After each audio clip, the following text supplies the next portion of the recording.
Vinarija Despotika, Vlaški Do, Smederevska Palanka. Vinarija Despotika se nalazi nadomak Smederevske Palanke u severoistočnom delu Šumadije. Pripada Krnjevačkom vinogorju, a i same vinarije pogled se proteže preko doline reke Jasenice, koja protiče ovim krajem, sve do Avale, Kosmaja, Bukulje, Venčaca, Oplenca i Rudnika. Poseduje moderan objekat koji je funkcionalan u proizvodnom smislu i u isto vreme vrlo atraktivan za posetioce. Vinarija Despotika posjeduje u sopstvenom vlasništvu oko 15 hektara vinograda. Vinogradi su locirani na 3 lokacije u 2 vinogradarska rejona, što omogućuje istraživanje mogućnosti koje daju različiti teroari.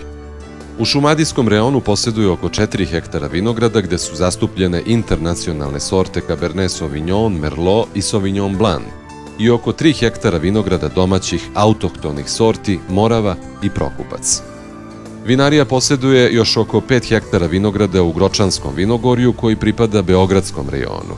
Na tom lokalitetu, koji je udaljen od vinarije oko 50 km, posađene su internacionalne sorte Muscato Tonel, Tamjanika, Rajnski Rizling, Pinot Blanc i Pinot Noir.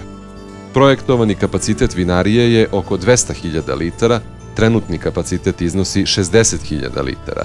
Vinarija posjeduje muzej vina i vinogradarske opreme, stalnu postavku umetničkih eksponata, kao i stalnu izložbu likovnih radova slikanih vinom, takozvanih vinarela. Za turističke posete vinarija posjeduje degustacionu salu za oko 50 posetilaca, a u planu je izgradnja hotela sa smeštajnim kapacitetima.